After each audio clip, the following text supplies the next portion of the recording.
Claudia Schiffer was 17 years old, sitting in a discotheque in Düsseldorf when a stranger told her she should be a model. She had never considered it. She was shy. She was planning to study law, and she had no particular reason to believe the stranger was right. Within a few years, Karl Lagerfeld had made her one of Chanel's defining faces. I always say, hello Karl, and then he would say, hello Claudia. Soon after, she had become one of American Vogue's repeat cover stars. She was signing contracts that Vanity Fair described as the largest in modeling history. She was being mobbed in public the way musicians were mobbed, with security teams just to move her through a crowd. And somehow, when the supermodel era hardened into history, Claudia Schiffer kept landing near the edge of the story. The question is why a career that visible became so easy to simplify, and why that simplified version no longer holds up. And why, it just makes you crazy? You get mad? Or? No, I'm joking, no. Okay. I also have a sense of humor. What?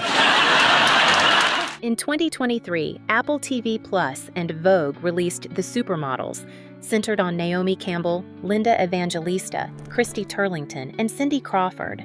The series became the polished version of the era. 4 women, 1 cultural moment, and a story about fashion turning models into celebrities. Claudia Schiffer was not one of its central figures.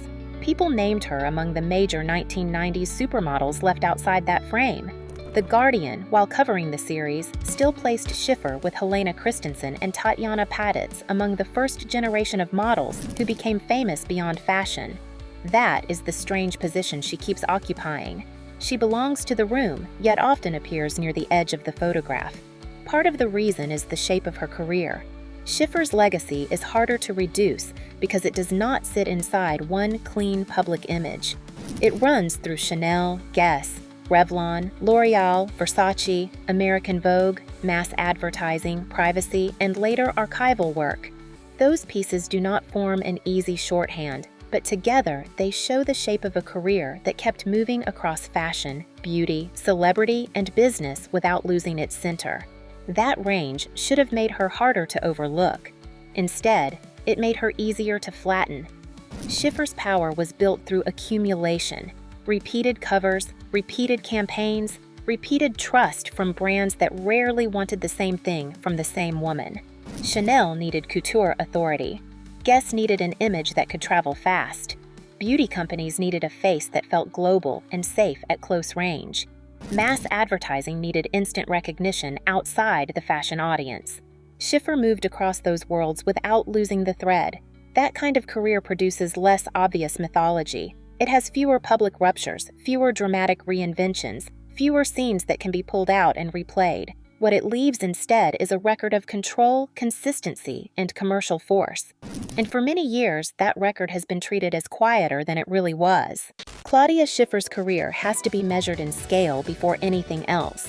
Vogue credits her with 16 American Vogue covers, a number that places her among the magazine's most repeated model faces of the modern era. British Vogue and other major fashion outlets have placed her Lifetime magazine cover total above 1,000, often connecting that figure to Guinness World Records. The exact number is difficult to audit publicly. Magazine archives are incomplete, especially across international editions, reprints, and regional issues. But even with that caution, the larger point holds. Schiffer was not simply visible in the 1990s. She was in circulation at a level few models ever reached.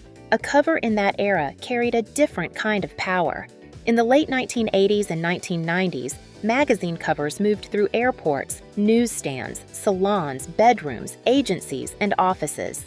Before social media turned visibility into a daily feed, covers decided which faces entered public life. Every cover required an editor, a publisher, and a sales expectation. Schiffer's repeated presence meant those decision-makers kept arriving at the same conclusion. Her face could move copies. Then came the money. In 1992, she signed a 3-year Revlon deal worth $10 million. Vanity Fair described it as the biggest modeling deal of that period. Revlon was making a global bet, and beauty contracts are rarely casual. They require a face that can travel across markets, hold up in close-up, and remain stable enough for a corporation to build campaigns around. Schiffer became that face. By 1997, she had moved into an exclusive worldwide deal with L'Oreal. That shift shows continuity beyond a single peak. Revlon left her market value intact. Another beauty giant wanted the same controlled, widely readable image, then kept using it. Her appeal moved beyond cosmetics. She worked with Chanel and Versace at the luxury end, appeared in mainstream advertising such as Citroen's Xera campaign, and remained visible through later work with houses including Ferragamo and Yves Saint Laurent. Those categories speak to different audiences. Schiffer crossed them without losing credibility. One detail from Vanity Fair captures the scale in human terms. During the early supermodel years, Schiffer said fashion houses gave the women security because crowds treated them like rock stars. At that point, she was no longer only a model appearing in fashion magazines. She was a public figure whose face had traveled so far ahead of her that cities reacted before she even arrived. A 17-year-old Claudia Schiffer was sitting in Checkers, a discotheque in Düsseldorf, when a modeling scout approached her. She had no plan to become famous. She was shy. She expected to study law. And the world she came from had more to do with school, family, and discipline than fashion campaigns. That is what makes the speed of what followed so strange. Actually, I always say Düsseldorf because I'm coming from a very small town and nobody knows that particular What is the small town? It's called Rheinberg. Oh, It's on the other Rheinberg. side of the Rhine. Schiffer grew up near Düsseldorf in a stable, professional household. Her father was a lawyer, and she has often said that law seemed like the natural path for her, too. Yeah, everybody's still there. My father's a lawyer close by, and yeah, they're still out there. I'm the only one that lives in the United States. Yeah. I'm not living in the United States, but who? In interviews, she has described herself as shy and serious. All I wanted, because I was quite shy, was to just be invisible rather than sticking out. The kind of person who had never imagined modeling as a real future. That background gives the early career its first tension. The public would soon see effortless glamour, while the person carrying it was still learning how to stand inside an image that large. Paris turned the nightclub encounter into something concrete. Elle France gave her an early major cover in 1988. Schiffer later remembered seeing that cover in kiosks while she was still living in the city, watching her private self become public before she had fully caught up with it. The face was already moving through the world. The person behind it was still adjusting. Then came Guess. In 1989, Ellen von Unwerth photographed Schiffer for the denim brand and saw the Brigitte Bardot resemblance immediately. She leaned into it. The hair, the makeup, the posture, and the attitude all pushed Schiffer toward a reference audiences already understood. The campaign had the force of something new, but it traveled with a code the market already knew how to read. That Bardot association became central to Schiffer's early image. Von Unwerth has spoken about it directly, and fashion retrospectives have repeated it for years. The Marilyn Monroe comparison also followed Schiffer in public culture, though Bardot is the cleaner and more specific early reference. The point is not that Schiffer copied anyone. The point is that her image entered fashion through a visual language that already had power. Guess gave her instant legibility. She did not need a long explanation. The campaign translated a shy teenager from Germany into a fantasy that could move across countries, magazines, billboards, and department store windows. Schiffer's early image worked because the right face met the right photographer and the right brand at the exact moment the market was ready for it. Then, Karl Lagerfeld saw her. British Vogue has traced the handoff clearly. Lagerfeld noticed Schiffer on a British Vogue cover photographed by Herb Ritz, met her at Chanel's Rue Cambon address, and sent her the next day to Deauville for her first Chanel campaign, which he photographed. The speed is extraordinary. Lagerfeld saw a face that had already worked for Guess and immediately understood how Chanel could use it differently. Within roughly 2 years, Schiffer had moved from Düsseldorf to Paris editorials, from Guess to Chanel, from shyness to global recognition. Luck opened the first door. After that, the industry built around her. Chanel gave Claudia Schiffer the credential that made her harder to dismiss as a commercial bombshell. Lagerfeld did not use her once and move on. He made her one of Chanel's recurring faces throughout the 1990s. British Vogue has described her as one of his original muses, a model who closed many Chanel shows during that decade and often stood beside him for the final bow. In couture, the closing bridal look carries particular symbolic weight. It is the final image an audience takes from the room. Lagerfeld kept giving that position to Schiffer, That repetition is the point. A single Chanel campaign could be written off as a smart use of a rising face. A decade of campaigns, runway closings, couture finales, and post-show bows means something else.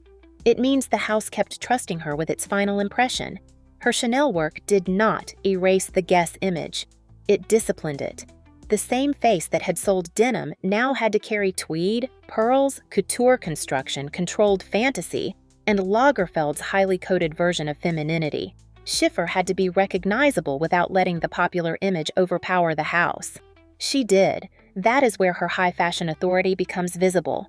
Many commercially famous models lose editorial or couture currency once the public image becomes too fixed. Schiffer stayed useful to Chanel precisely because she could carry the familiar image and still submit it to the house language. Lagerfeld's role in her transformation became part of her public story. Schiffer has said he turned her from a shy German girl into a supermodel. The line captures the visible shift, but the decade that followed explains why it lasted. Lagerfeld could open the door. Schiffer's discipline kept her inside the room. Elite fashion treated her as more than a mass-market accident. One of the most exacting designers of the late 20th century kept placing her at the center of one of the world's most visible luxury houses, repeatedly, publicly, for years. Versace gave Claudia Schiffer another kind of authority. She has singled out Richard Avedon's 1994 Versace campaign as one of the defining experiences of her career. Avedon was one of fashion photography's central figures, and Gianni Versace's 1990s imagery lived in a world of celebrity, cinema, and spectacle. Schiffer entered that world at its full volume, surrounded by the kind of fashion imagery meant to look larger than life. This was not the Guess version of Claudia. Versace used glamour in a more theatrical language: bodies, movement, wealth, color, power, and the confidence of a house that understood publicity as part of the clothes. Schiffer fit that space without looking borrowed from another brand. The photos feel inevitable now, but at the time, every campaign depended on one question: who could hold that fantasy without shrinking inside it? Valentino offered a different register. Schiffer has also named an Arthur L. Gort Valentino campaign inspired by La Dolce Vita as a key memory. That reference points toward European cinema, elegance, and a quieter kind of glamour than Versace's. Again, Schiffer could shift. Her strength lived in that movement between worlds. Guess could make her playful and Bardot-like. Chanel could make her couture. Versace could make her grand. Valentino could make her cinematic. Beauty brands could make her approachable. Car advertising could make her mainstream. Each version remained recognizably Claudia, but each one answered a different need. That is where the labor can disappear. When a model stays legible across many contexts, the public starts to see only one face. The industry sees something more useful, a face that can solve different problems without making the result feel forced. A familiar image can look simple after it succeeds. Schiffer's face appeared so often in so many places that the range began to seem automatic. It was not. Denim wanted youth and suggestion. Couture wanted control. Beauty wanted trust at close range. A car advertisement wanted instant recognition from people who might never read Vogue. Schiffer delivered each one without making the brand around her look borrowed. The drama sat inside that movement between markets, away from the public stage. Schiffer's professionalism is one of the least glamorous parts of her career, but it explains why clients kept returning to her. She has described herself as willing to work through difficult hours, weekends, and holiday schedules. British Vogue has framed her as someone who treated modeling like a serious profession, even when anxiety was present. In later interviews, she gave younger models the kind of advice that sounds almost severe because it is so practical. Be on time, stay polite, stay disciplined, and get legal protection early. That legal instinct followed her into public life. Schiffer understood that a model's image needs infrastructure. Contracts, lawyers, boundaries, and the ability to say no are tools of survival. She used them before the culture had language for models managing themselves as brands. The Paris match case became one of the clearest examples. The magazine published false claims about her relationship with David Copperfield, and a French court ruled in her favor. The magazine had to retract. Schiffer answered misrepresentation through legal control, not through a public spectacle that would give the tabloids more material. Her privacy followed the same pattern. At her 2002 wedding, she avoided the assembled photographers by leaving covered in blankets. The image sounds almost absurd, which is probably why it works. She understood the value of access and refused to give it away. She also spoke later about resisting pressure to do topless work. She trusted her instinct and kept that boundary. The decision shaped her archive by subtraction. The images stayed out of the record because she chose against making them. That kind of control rarely leaves dramatic material behind. A scandal generates footage, headlines, confession, backlash, and comeback. A boundary creates silence. Schiffer's most important acts of control often resulted in nothing happening. No unauthorized wedding shot, no public spiral, no topless image she had rejected, no long tabloid feud. Celebrity culture has little use for that kind of achievement. It prefers noise. Schiffer kept producing evidence of competence instead. The absence became visible only later, in the shape of a cleaner public archive and a thinner mythology. Fame rewards what can be replayed. Conflict, collapse, reinvention, and confession become scenes that can be reused for decades. Schiffer gave the media professionalism, privacy, and a legal paper trail. Those things are harder to dramatize, even when they reveal more about power. Her restraint left fewer scenes behind, but it also left a public image she controlled more tightly than most. The word bland has followed many famous women whose public lives looked too controlled for the media's appetite. For Claudia Schiffer, that label stuck because her public image looked almost too smooth. Blonde, smiling, polished, endlessly bookable. She described her private self to Vanity Fair with a superhero comparison. In real life, she felt like Clark Kent while the camera created the other figure. She has also explained that her famous smile was partly a way to manage shyness. That makes the old image of her as simply sunny, decorative, or frictionless feel much thinner. The smile was part of the work. The glamour had to be performed. The confidence arrived through years of being photographed, directed, watched, and turned into an image before she had fully grown into it. A model's job is to make construction look natural. When the result looks too smooth, people start treating the construction as emptiness. Schiffer's beauty intensified that problem. The Bardot comparison gave the public an easy label, then trapped her inside it. Blonde, bombshell, doll-like, safe, pretty. Those words described the surface. They did not describe the choices that kept the surface profitable, protected, and recognizable for decades. Her peers were easier to turn into sharp cultural symbols. Naomi Campbell's runway presence had physical drama. Linda Evangelista's transformations made change itself part of the legend. Cindy Crawford moved naturally into television and mass celebrity. Christy Turlington carried an elegance editors loved to intellectualize. Kate Moss arrived as a visual break from the gloss that came before her. Schiffer's image was more difficult for critics to make strange because it looked so immediately readable. That readability became the trap. When beauty looks effortless, people stop asking who built it, who protected it, and how long it took to keep it working. Schiffer's face could sell denim, couture, cosmetics, and cars, but the consistency made the labor less visible. She looked familiar everywhere, so the machinery behind that familiarity started to disappear. The underestimation begins there. She remained famous, while the easiest version of her career became the version people kept repeating. The covers, contracts, and campaigns were visible, yet the work behind them was treated as less interesting because the image looked too polished. The polish became the distraction. Beneath it was discipline, control, and a career built to last. By the mid-1990s, fashion changed its mood. Kate Moss and the waif aesthetic challenged the earlier glamazon ideal. Minimalism gained force. Designers and magazines began looking for something leaner, stranger, less openly glossy. Time captured the broader mood in 1998 with the fall of the supermodel. The headline sounded final. The industry was moving toward new faces, new bodies, and a cooler kind of image. But the old guard did not disappear all at once. Some of them kept working, only in a different rhythm. Schiffer's bookings changed with the industry, yet she stayed visible. Her value shifted from saturation to selectivity. She stayed connected to the houses and categories that trusted her. Chanel, Versace, beauty, luxury campaigns, and later, heritage-driven returns. The market no longer needed the same 1991 version of her every week. It still needed Claudia Schiffer. Reuters documented her ongoing work in 2011, including L'Oreal makeup, Chanel sunglasses, and recent campaigns for Yves Saint Laurent and Ferragamo. That is 13 years after the supposed fall.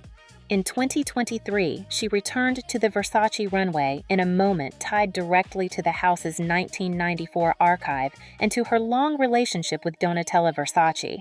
In 2025, she appeared in Donatella's final Versace campaign as Chief Creative Officer. Her career did not end cleanly with the grunge shift. Schiffer survived that era without becoming its face. She kept the identity that made her commercially valuable while allowing the industry to use it differently over time. That kind of survival does not always look dramatic. It looks like another booking, another campaign, another familiar face returning when a brand wants continuity. In Schiffer's case, the work kept arriving long after the era around her had supposedly ended. Schiffer moved early into the space between model, business, and brand control. The Revlon contract had already pushed her beyond the role of a hired face. A model could become the organizing identity of a campaign, the person a company trusted to carry its image across markets. Later, Schiffer moved into products and collaborations with the same controlled approach. Reuters covered her 2011 cashmere line as a joint venture in which she invested her own money and owned half the company. I'm the creative director of the brand. I have complete creative control. Therefore, I can make sure that creatively it looks exactly how I want it to be. She said she wanted something lasting rather than a quick celebrity licensing deal. That selectiveness became part of the pattern. Schiffer attached her name carefully. Her later projects stayed close to fashion, knitwear, eyewear, shoes, homeware, and archival image making. WWD covered a Rodenstock eyewear line. Vogue and WWD documented collaborations with TSE and Aquazzura. The extensions fit the image she had spent decades protecting. Then came Captivate, the exhibition and book she curated about 1990s fashion photography. The project placed her inside the archive in a new position. She was no longer only one of the faces being remembered. She was helping decide how the era would be seen. In Vogue's coverage of the project, Schiffer described the supermodels as a creative and commercial force connected to the globalization of luxury brands. That reading fits her career almost exactly. The supermodels helped fashion travel across languages, markets, and cultures. Schiffer's own face had been doing that work since the Guess, Chanel, Revlon, and L'Oreal years. With Captivate, she returned to the decade that made her famous and handled it like someone who knew its machinery from the inside. The project did more than preserve nostalgia. It gave her a place in shaping the record around it. Claudia Schiffer's career leaves behind a strange imbalance. The visible record is enormous. American Vogue covers, a 4-digit cover total repeated by major fashion outlets, a record-setting Revlon deal, a long L'Oreal relationship, Chanel work with Lagerfeld, Versace campaigns, Valentino, mass advertising, and continued luxury relevance decades later. The public shorthand is much smaller. Bardot-like blonde, commercial bombshell, safe face of the 1990s. That smaller version survived because it was easy to repeat. It required no deeper look at how fashion worked in the 1990s, when luxury houses, beauty companies, magazines, and mass advertisers were all trying to build global recognition. Schiffer's value came from being readable across those systems without becoming disposable inside any one of them. Her beauty made her famous, then narrowed the way people talked about her. Her privacy protected her life, then gave the media fewer scenes to recycle. Her professionalism kept clients close, then made her less dramatic in retrospectives. Her consistency became so effective that it started to look like simplicity. Look closer, and the pattern changes. Schiffer managed a public image with unusual restraint. She moved across commercial systems without losing the trust of high fashion. She survived the change in taste that supposedly ended her kind of model. Later, she helped organize the archive of the decade that made her famous. That is where the underestimation sits. Claudia Schiffer remains widely remembered. Her face remains one of the most recognizable of the 1990s.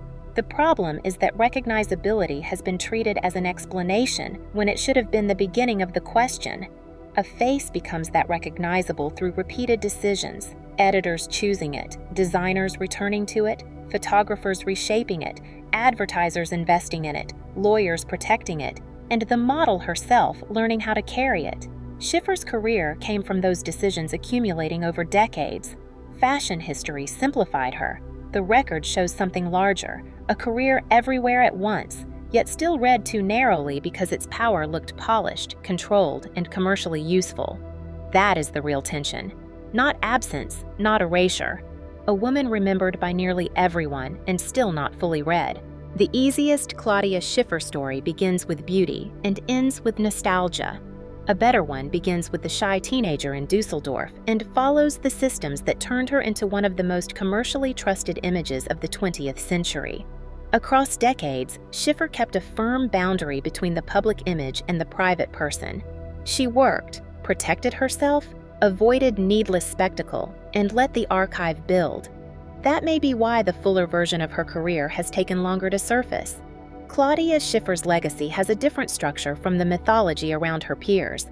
The power was quieter, more commercial, more disciplined, and more durable than the shorthand ever allowed.